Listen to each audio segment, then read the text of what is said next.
আসসালামু আলাইকুম রহমতুল্লাহ। চাকরি দেওয়ার ক্ষেত্রে যে জামানতগুলো চাওয়া হয় সে বিষয়ে কিছু কথা।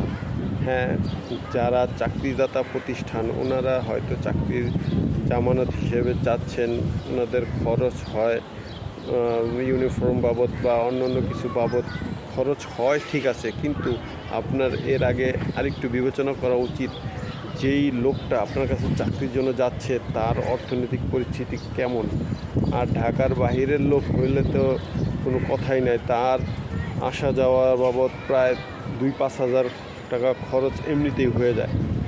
এতে সেই লোক 2,000 বা 5,000 টাকা জামানত দিয়ে চাকরি করে হয়তো, কিন্তু যদি আপনি 1 মাস পর আবার বলে দেন যে না আপনাকে দেওয়া হবে না, তাহলে কিন্তু ওনার দুটোটাই লস হয়ে গেল, আবার মাসের মাঝখানে অনেক কষ্ট হয়ে যাবে। অতএব আমরা এটার ব্যবস্থা করবো ইনশাল্লাহ।